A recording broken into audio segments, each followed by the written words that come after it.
Ngayon, sa ilalim ng sermon na may titulong, Ano ang mas mahalaga sa kaharian ng langit? Sama-sama nating pag-isipan ang tanong na ito. Ano ang tunay na mahalaga at importante sa kaharian ng Diyos?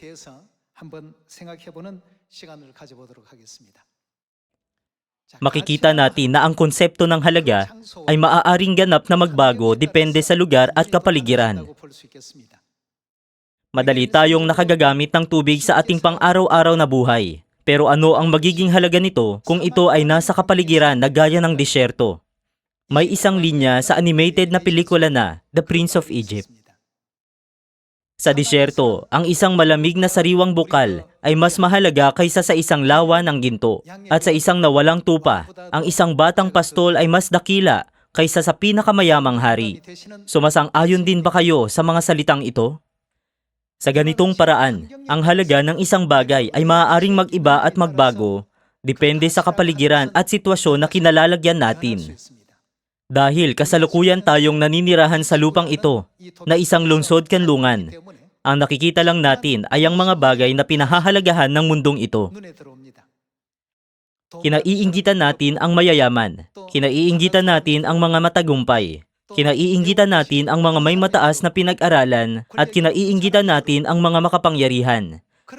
Sa buong buhay natin dito sa mundong ito, tinuturing natin ang mga bagay na ito na may mas malaki at mas mataas na halaga. Gayunman, paano kung ang ating kapaligiran ay hindi sa lupang ito kundi sa kaharian ng langit? Subukan nating baguhin ang ating lokasyon. Pag binago natin ang ating kapaligiran mula sa isang lugar kung saan karaniwan ang tubig sa isang disyerto na walang tubig, ang halaga ng tubig ay nagiging mas mataas kaysa sa ginto. Gayon din, pag isinaalang-alang natin ang isang nawawalang tupa, ang kailangan nito ay isang pastol na makakagabay sa kanya ng ligtas pabalik sa kawan. Ang isang hari na nasa mataas na posisyon ay walang maitutulong sa kanya. Dahil patuloy lang nating iniisip ang mga bagay ng lupang ito, tumutuon tayo sa mga bagay na pinahahalagahan ng mundong ito sa makamundong kaluwalhatian at sa mga pamantayang ginagamit ng tao upang tayo ay husgahan. Ang ating mga puso ay patuloy na nahuhumaling sa mga bagay na ito. Gayunman, saan tayo pupunta pag nilisan na natin ang mundong ito? Pupunta tayo sa walang hanggang kaharian ng langit. Mula sa mundong ito, ilipat natin ang ating pananaw at isipin nating tayo ay nasa isang ibang mundo na tinatawag na kaharian ng Diyos. Ang halaga ng isang bagay ay ganap na nababago pag ang kapaligiran ay nabago mula sa isang bukal na sagana sa tubig sa isang disyerto na walang kahit kaunting tubig. Hindi natin dapat na isipin na ang ating pag-iral ay limitado lang sa lupang ito. Pag isinaalang-alang natin ang walang hanggang kaharian ng langit na pupuntahan natin, paano natin dapat na ituring ang halaga ng mga bagay ng mundong ito? Sa kaharian ng Diyos, ito ay walang kabuluhan. Ano ang sinasabi ng Diyos sa atin? Ang lupa ay parang isang patak ng tubig sa timba. Sabi niya, ito ay hindi gaanong mahalaga. Ito ay parang alabok sa timbangan. Ang halaga ng lupa ayon sa nakikita ng makalangit na bayan sa kaharian ng Diyos ay tiyak na magkaiba sa kung paano ito nakikita ng mga tao sa lupa. Ito ang dahilan kung bakit nagawang panatilihin ng mga banal ng sinaunang simbahan ang kanilang pananampalataya sa huli sa kabila ng matinding pag-uusig na kanilang kinaharap. Kahit na dumana sila ng mga pagdurusa, iba't ibang mga paghihirap, panlilibak at paghamak sa lupang ito, ano kaya ang nangyari kung ang kapaligiran nila noon ay nabago sa kaharian ng langit? Ang kaluwalhatian ng lahat ng inusig at nagdusa sa pangalan ni Kristo sa lupang ito ay dadalhin tungo sa mga pagpapalang hindi kayang sukatin maging ng mga anghel sa langit. Mga kapatid, ano nga ba ang ibig sabihin ng paglalakad natin sa landas ng pananampalataya? Kahit na ang ating mga katawan ay kasalukuyang naninirahan sa lupang ito bilang mga dayuhan at manlalakbay, saan ba tayo sa huli patungo upang doon manahan magpakailanman? Ito ay sa kaharian ng langit, hindi ba? Kaya nga, dapat na lagi nating isaisip ang kaharian ng langit at itanong sa ating sarili, ano nga ba ang tunay na mas mahalaga roon? Isipin natin ang isang presidente sa lupang ito o ang sino mang tao na may hawak na kapangyarihan. Pagdating nyo sa langit, hindi ba't magiging higit na dakila kayo kaysa sa mga taong tulad noon? Kayo ay mga nilalang na may mas mataas na halaga. Hindi ba ito ang dahilan kung bakit ibinigay sa atin ng Diyos ang pinagpalang pangako na hahayaan niya tayong maghari sa kaharian ng langit magpakailanman? Ang mga nakakalimot sa walang hanggang kaharian ng langit ay ang mga pinakamabilis na nawawalan ng pananampalataya. Ang mga paghihirap at pagdurusa sa lupang ito ay pansamantala lang. Sa hinaharap, pag nakarating na tayo sa langit, ang lahat ng bagay na ito ay babalik sa atin bilang mga medalya ng karangalan. Kaya sinabi sa Hebrews chapter 11, sa pananampalataya si Abraham at sa pananampalataya si Noe, kahit na ang mga banal ng sinaunang simbahan ay naging pagkain ng mga leon at kung minsan ay dumanas ng panlilibak at paghamak, sa pananampalataya ay kanilang ipinahayag, sino ang makapaghihiwalay sa atin sa pag-ibig ni Kristo? Gaano kaya nila katibay na pinanghawakan ang pananampalatayang ito? Hindi ito ang lugar kung saan tayo maninirahan magpakailanman. Ang mundong ito, ang planetang tinatawag na Earth, ay isang lugar na pansamantala lang nating dinadaanan. Sa hinaharap, babalik tayong lahat sa ating tunay at walang hanggang tahanan. Sa oras na iyon, ang mga bagay ba na tinuturing nating pinakamahalaga sa mundong ito ay mananatili pa rin bang pinakamahalaga? Sa isang talinghaga, isang lalaki ang namatay at papasok na sana sa kaharian ng langit. Tinanong niya sa Diyos, marami akong kayamanan sa lupa, ginto at pilak. Maaari ko bang dalhin ang mga ito sa kaharian ng langit? Sumagot ang Diyos, bakit mo gustong dalhin ang mga walang kabuluhang bagay na ito? Giit ng lalaki, ang yaman na ito ay buong buhay kong pinaghirapan sa pamamagitan ng dugo, pawis at luha ko. Kaya gusto ko talagang dalhin ang mga ito sa langit. Kaya sa pahintulot ng Diyos, pinilit niyang dalhin ang napakaraming bar ng ginto.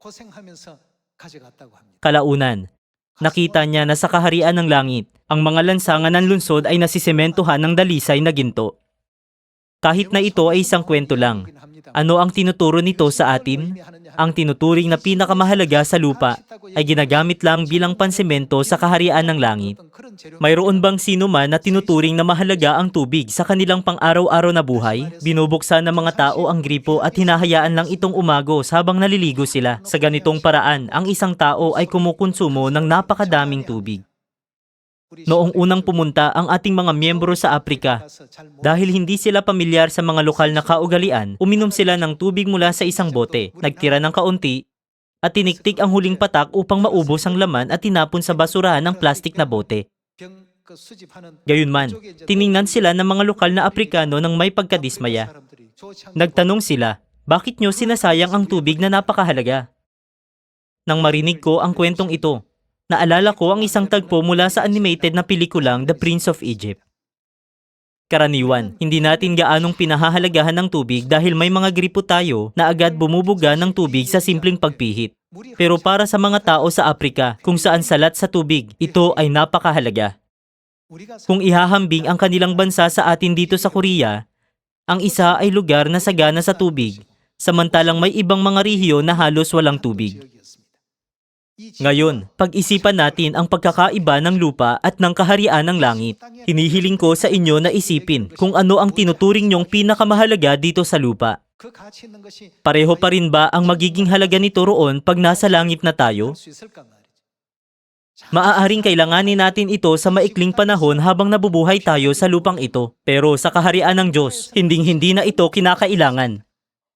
Gayunman, madalas tayong naglalaan ng napakaraming oras, pansin, paghihirap at pag-aalala sa mga bagay na ito na sa huli ay hindi naman pala kakailanganin. Mga kapatid, ang lupa at ang kaharian ng langit ay dalawang magkaibang mundo.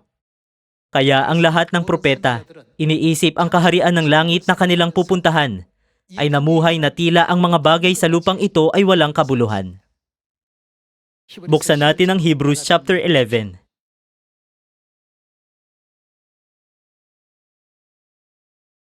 Hebrews chapter 11 verse 6. At kung walang pananampalataya, ay hindi maaaring kalugdan ng Diyos, sapagkat ang sinumang lumalapit sa Kanya ay dapat sumampalatayang may Diyos, at Siya ang tagapagbigay gantimpala sa mga masigasig na humahanap sa Kanya. Sa ibang salita, dapat nating maunawaan na hindi tayo mabubuhay magpakailanman sa kapaligirang gaya nito. Hindi natin dapat nakalimutan na ang lugar kung saan tayo maninirahan magpakailanman ay ang makalangit na mundo, tama? Kaya mula sa sandaling ito, dapat nating ihanda kung ano ang mahalaga sa kaharian ng langit. Naaalala ko ang isang kwentong minsan ko nang ibinahagi sa inyo noon. Isang alipin ang nanatiling tapat hanggang sa kanyang pagtanda. Sa huli, pinalaya siya ng kanyang Panginoon mula sa kanyang buhay ng pagkaalipin nang makita ang kanyang katapatan. Sinabi ng Panginoon, "Malaya ka na, hindi mo na kailangang mamuhay bilang isang alipin." Nakita ng Panginoon ang lahat ng pagsisikap na ginawa ng alipin at pinagkalooban niya ito ng malaking kayamanan. Dala ang malaking kayamanang ibinigay sa kanya ng kanyang Panginoon. Sumakay ang lalaki sa isang barko patungo sa isang malayong lupain kung saan walang nakakaalam na siya ay namuhay bilang isang alipin na nagnanais na mamuhay ng komportable sa mga nalalabi niyang araw. Gayunman, ang barko ay naabutan ng isang bagyo sa dagat at tumaob.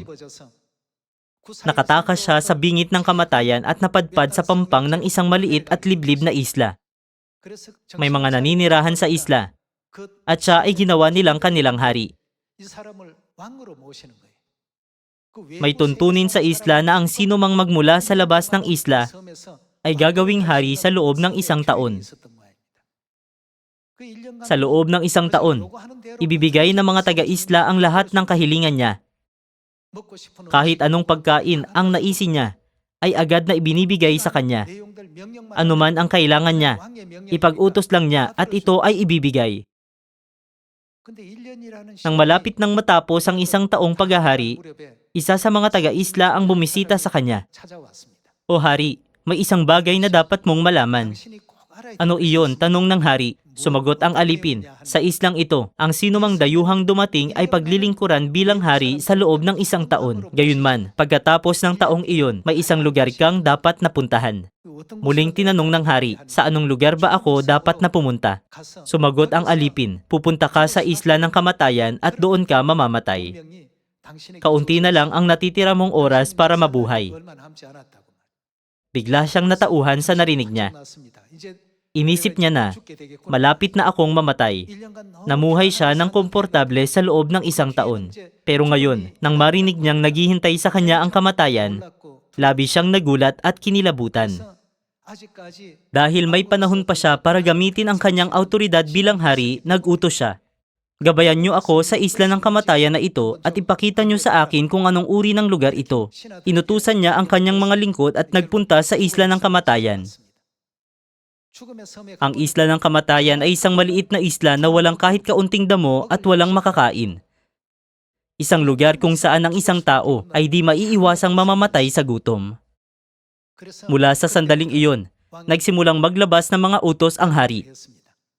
"Magtanim kayo ng mga puno sa islang iyon. Maghukay kayo ng tubig sa lupa roon. Magtayo kayo ng magandang bahay roon."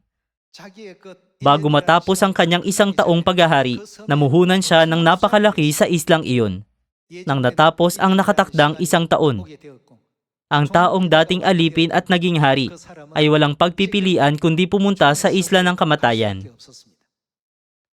Gayunman, dahil tinuring na niya ito bilang lugar na pupuntahan niya balang araw, labis siyang namuhunan sa isla. Maaari na siyang mabuhay roon sa nalalabing bahagi ng kanyang buhay ng napakakomportable at maginhawa. Hindi natin dapat na ituring ang kwentong ito bilang isang talinghaga lang mula sa nakaraan, kundi dapat nating itanong sa mga sarili sa anong uri ng lugar tayo nakatadhana na pumunta sa hinaharap. Ang kaharian ng langit na pupuntahan natin ay isang lugar na hindi maikukumpara sa isla ng kamatayan. Dapat tayong magkaroon ng pananampalataya na ihanda ng maaga ang lahat ng bagay para sa lugar na pupuntahan natin sa hinaharap, hindi ba? Kaya sinasabi ng Biblia, Sa pananampalataya si Enoch, sa pananampalataya si Noe, sa pananampalataya si Abraham, sa pananampalataya si Moises, at sa pananampalataya si Sarah. Ang mga kwento ng mga taong ito ng pananampalataya ay nakarecord lahat sa Hebrews chapter 11. Hindi sila namuhay na tila mananatili sa lupang ito magpakailanman. Sa halip, naghanda sila sa lupang ito para sa mga bagay na mahalaga sa kaharian ng Diyos. Kaya naman, higit na nagsikap si Abraham na sundin ang salita ng Diyos. At si Noe, sa kabila ng mahihirap na kalagayan, ay sumunod sa kalooban ng Diyos sa pamamagitan ng paggawa ng daong at pag-akay sa kanyang buong pamilya sa kaligtasan. Higit pa rito, ang gawain na pagliligtas ng lahat ng malilinis at maruruming hayop na iniutos ng Diyos. At ang pagdadala sa mga ito sa daong ay naisakatuparan sa konteksto ng pananampalataya. Habang inaangkin nating lumalakad tayo sa landas ng pananampalataya, kung patuloy na nakatuon ang ating mga mata sa mundong ito, hindi kailanman maaaring sumibol ang pananampalataya sa loob natin. Kailan nga ba nagsisimulang lumago ang pananampalataya sa ating mga puso? Ito ay pagtumingin tayo sa kaharian ng langit. Ang mundong ito ay isang pansamantalang lugar lang, samantalang ang mundong iyon ay walang hanggan. Pag ang mga tao ay nasa isang lugar na may masaganang tubig, hindi nila napapansin ang halaga o ang kahalagahan nito. Kung malalagay kayo sa isang sitwasyon kung saan kailangan nyong tumawid ng disyerto, ano ang pinaka-paghahandaan nyo? Ano ang higit nyong pahahalagahan? Ito ba ay ginto? O kaya ay kapangyarihan ng mundo? Sa disyerto, ang kapangyarihan, karangalan, at kayamanan ay walang kabuluhan. Kung may isang bagay na pinakamahalaga, ito ay ang tubig. Kung gayon, ano ang pinakamahalaga sa kaharian ng langit? Ang pinakamahalagang entidad sa langit ay sina Ama at Ina, at ang buhay na walang hanggan na ipinagkakaloob nila sa atin. Dahil nabubuhay tayo sa lupang ito, ang konsepto ng buhay na walang hanggan ay tila hindi makatotohanan para sa atin. Pag naririnig nating sa disyerto ang tubig ay mas mahalaga kaysa sa ginto, hindi natin ito lubos na nauunawaan. Kung gayon, bakit? Ito ay dahil hindi pa natin ito nararanasan. Ito ay dahil hindi pa tayo napunta sa kapaligiran na gaya niyon. Paano kung may magtanong, bibigyan ko kayo ng 10 bote ng tubig. Ipagpapalit mo ba ang mga ito sa 1 kilo ng ginto? Walang sino man ang papayag na ipagpalit iyon. Siya ay tatawaging baliw. Gayunman, paano naman sa disyerto? Tiyak na papayag silang makipagpalitan kahit para lang sa 1 bote. Mga kapatid, pag nalaman natin ang tunay na halaga ng kaharian ng langit, magkakaroon tayo ng ano? Magkakaroon tayo ng pananampalataya. Bakit hindi kailanman ipinagkanulo o tinalikuran ng mga propeta ang kanilang pananampalataya kahit sa gitna ng pag-uusig, panlilibak at iba't ibang mga panganib na nagbanta sa kanilang buhay? Ito ay dahil lagi nilang inasam ang kaharian ng langit. Pag pumasok tayo sa kaharian ng Diyos, gaano kalaki ang pagkakaiba ng kapaligiran nito kumpara sa lupang ito? Ito ay lubhang magkaiba. Habang ang buhay natin sa lupang ito ay maikli lang na 70 o 80 taon, ang kaharian ng langit ay isang lugar kung saan mabubuhay tayo magpakailanman. Hindi ba't ang pinakamatalinong hakbang ay ang maghanda ng maaga ng may pananampalataya sa pangakong ito? Magpatuloy tayo sa verse 13. Ang lahat ng mga ito ay namatay sa pananampalataya na hindi tinanggap ang mga pangako. Ngunit mula sa malayo ang mga iyon ay kanilang natanaw at binati. Kanilang ipinahayag na sila'y pawang mga dayuhan at manlalakbay sa ibabaw ng lupa. Sa kanilang paghahangad para sa walang hanggang halaga na matatamo nila sa kaharian ng langit, sila ay minsan na nagutom, naging hubad, inusig, at nilibak. Gayunman, ano ang estado ng kanilang mga kaluluwa noon? Lagi silang namuhay ng may kagalakan at malalim na pagpapasalamat. Nang nakapasok na sila sa kaharian ng Diyos, hindi na nila matatanggap ang uri ng pagtrato na natanggap nila sa lupang ito. Lubos silang naniwala na bibigyan sila ng isang mundong iba mula sa napakahirap at mapait na realidad na naranasan nila sa lupang ito. Disyerto ba ito o isang tahimik na bukal? Umaasa ako na kayo at ako ay magkakaroon ng pananampalataya na laging alalahanin kung nasaan tayo ngayon at muling pagnilayan kung ano ang tunay na mahalaga. Sa ganitong panahon, maisasagawa natin ang ating pananampalataya. Ang pinakamahalagang bagay sa kaharian ng Diyos ay hindi ang pananampalatayang intelektual o theoretical, kundi ang tunay na pagsasagawa ng mga salita ng Diyos. Pag sinabi ng Diyos na masipag na akayin ang mga makasalanan tungo sa pagsisisi, dapat nating ilaan ang ating buong puso at kaluluwa sa gawaing ito. Pag dumating sa wakas ang kaharian ng Diyos, anong uri ng mga gawa ang nagbibigay sa mga tao ng pinakamahalagang biyaya? Sama-sama nating tingnan ang Luke chapter 19 verse 11.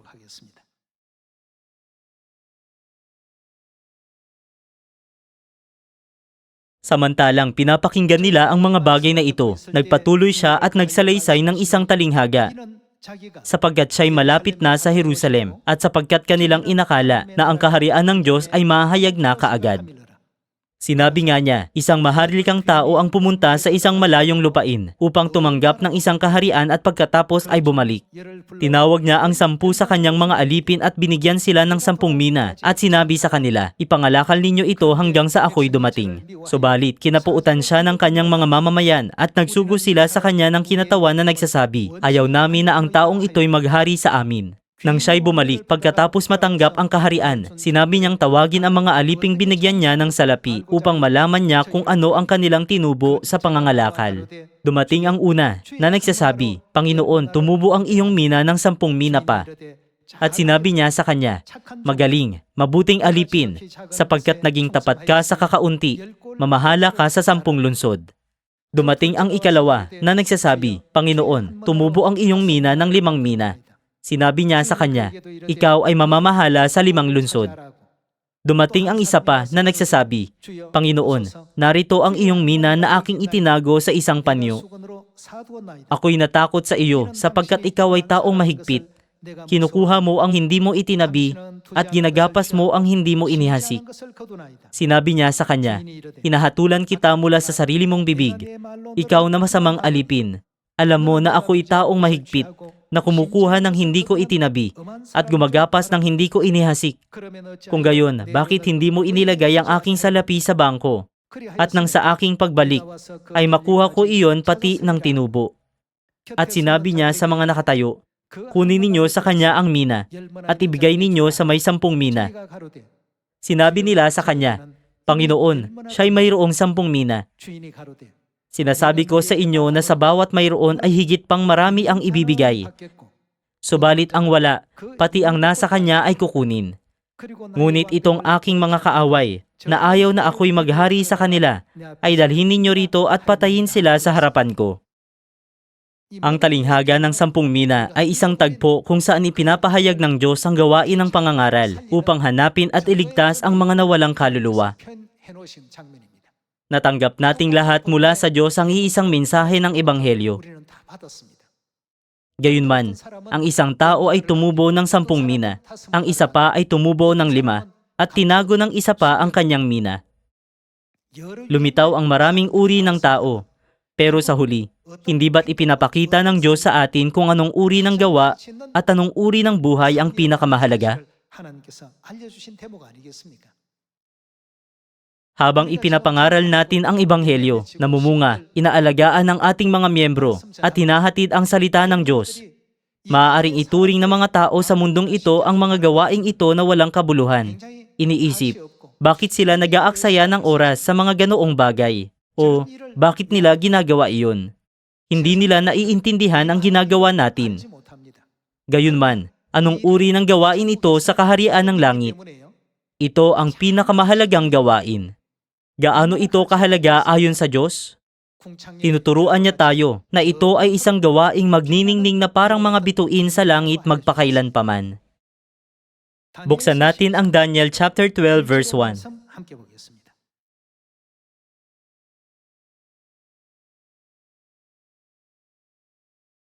Chapter 12 verse 1. Sa panahong iyon ay tatayo si Miguel, ang dakilang pinuno na tagapag-ingat ng iyong bayan. At magkakaroon ng panahon ng kaguluhan na hindi pa nangyari kailanman mula nang magkaroon ng bansa hanggang sa panahong iyon. Ngunit sa panahong iyon ay maliligtas ang iyong bayan, bawat isa na ang pangalan ay matatagpo ang nakasulat sa aklat. Marami sa mga natutulog sa alabok ng lupa ay magigising. Ang iba'y tungo sa buhay na walang hanggan, at ang iba'y tungo sa kahihiyan at sa walang hanggang paghamak. Ang mga pantas ay magniningning na tulad ng kaningningan ng langit, at ang mga nagpabalik ng marami sa katwiran ay parang mga bituin magpakailan paman. Hindi alam ng mga tao sa mundo ang halaga ng mga bagay na ito. Ang pangangaral sa lupang ito, pagsunod sa katotohanan ng bagong tipan, pananatili sa salita ng Diyos, at ang tapat na pagsunod sa kanyang mga kautusan, mga batas, mga tuntunin at mga regulasyon. Hindi nila alam kung gaano kahalaga ang mga ito. Hindi nakikita ng lupang ito ang kahalagahan ng mga gawaing ito. Kung gayon, saan ito nahahayag? Ang halaga nito ay nahahayag sa kaharian ng langit. Kaya sinasabi ng Diyos, kung naniniwala kayo sa akin, dapat kayong maniwala na ang bawat utos na ibinibigay ko sa inyo ay mga salitang ibinigay dahil ang lahat ng ito ay magiging isang pagpapala sa kaharian ng langit. Ito ang dahilan kung bakit nakasulat sa aklat ng Deuteronomy, magiging mapalad ka sa iyong pagpasok at magiging mapalad ka sa iyong paglabas, na nagpapakita na ang mga pagpapala ay laging susunod sa atin. Ipinapangili natin ang pagsamba sa araw ng Sabat, ang pagsamba ng ikatlong araw at ang mga kapistahan. Natututunan natin ang pagkamakadiyos at sinusunod ang mga kautusan, mga tuntunin at mga regulasyon ng Diyos sa halip na aksayahin ang ating oras sa makamundong libangan at kalayawan. Hindi lang natin naririnig ang tungkol sa mga gawang pinagpapala ng Diyos, kundi isinasagawa natin ang lahat ng ito dahil naniniwala tayo sa mga ito, hindi ba? Ngayon, marami sa ating mga miyembro ng Zion ang lumalabas at nangangaral ng ebanghelyo sa buong mundo. Sumasama sa kanila ang mga lokal na simbahan at masigasig na nangangaral din ng ebanghelyo. Habang ang ibang mga tao ay nasisiyahan sa malamig na hangin sa ilalim ng kanilang mga aircon, bakit pinipili ng ating mga miyembro na gawin ang ganitong gawain? Ginagawa nila ito dahil pinaniniwalaan nila ito. Ginagawa nila ito dahil alam nila ang halaga ng langit, kung saan tayo pupunta sa hinaharap. Ano ang dahilan kung bakit labis nating pinahahalagahan si Kristo ang Sanghong at ang makalangit na Ina? Pag pumunta tayo sa kaharian ng Diyos, malalaman nating lahat ang sagot. Sino ang pinakamahalaga? Ang mga bagay na ito ay maiintindihan lang nating lahat pagdating natin doon, hindi ba? Ito ay hindi para sa mga bagay ng mundong ito na panandalian lang at mawawala rin sa huli.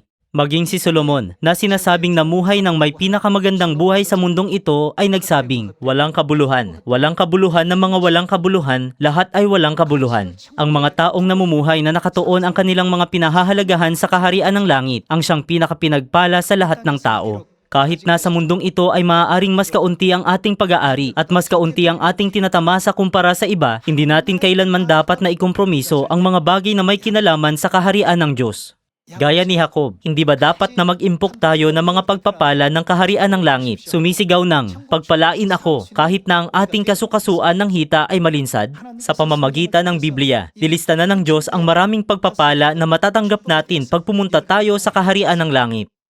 Ang mga hindi naniniwala rito ay gagawa ng kaunti lang. Samantalang ang mga may dakilang pananampalataya ay magsasagawa ng mga bagay na ito.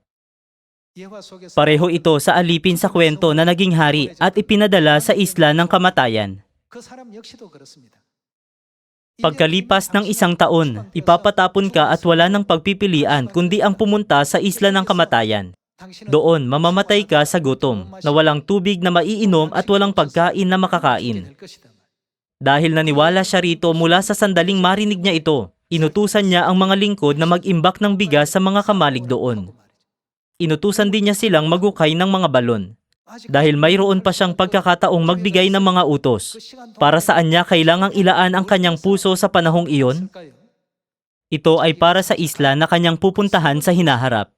Binago niya ang islang iyon mula sa isang isla ng kamatayan sa isang mundo kung saan maaaring huminga ang buhay. Mga kapatid, ang taong nasa kwento ay nagpunta sa isla ng kamatayan. Pero para sa atin, hindi ba ang walang hanggang kaharian ng langit ang naghihintay? Pag nagbabago ang lugar, nagbabago rin ang halaga. Dapat nating isaalang-alang ano ang pinakamahalagang bagay sa kaharian ng langit. Hindi ba ipinaliwanag ng Diyos na ang isang nawawalang kaluluwa na nagsisisi at bumabalik sa katotohanan ng bagong tipan na ipinagkaloob ni na Ama at Ina ay mas mahalaga kaysa sa 99 na matutuwid na tao sa langit? Gaya ng prinopesiya ni Propetang Daniel na tayo ay magniningning na parang mga bituin magpakailan paman. Alalahanin nating lahat ang mga bagay na ito at magsikap na maghanda para sa buhay sa kaharian ng langit. Ipinapanalangin ko na ang lahat ng miyembro ng Zion ay makatanggap ng mas dakilang pag-ibig, biyaya at mga pagpapala mula sa Diyos sa pamamagitan nito. Sa araw na dumating si Ama, tatanggapin natin siya sa kaluwalhatian at sasabihin niya, mamahala ka sa 10 lungsod at mamahala ka sa 100 lungsod. Umaasa na ang lahat ng miyembro ng Zion ay makakarinig ng ganitong mapagbiyaya at masayang balita. Nais kong tapusin ang sermon na ito. Maraming salamat.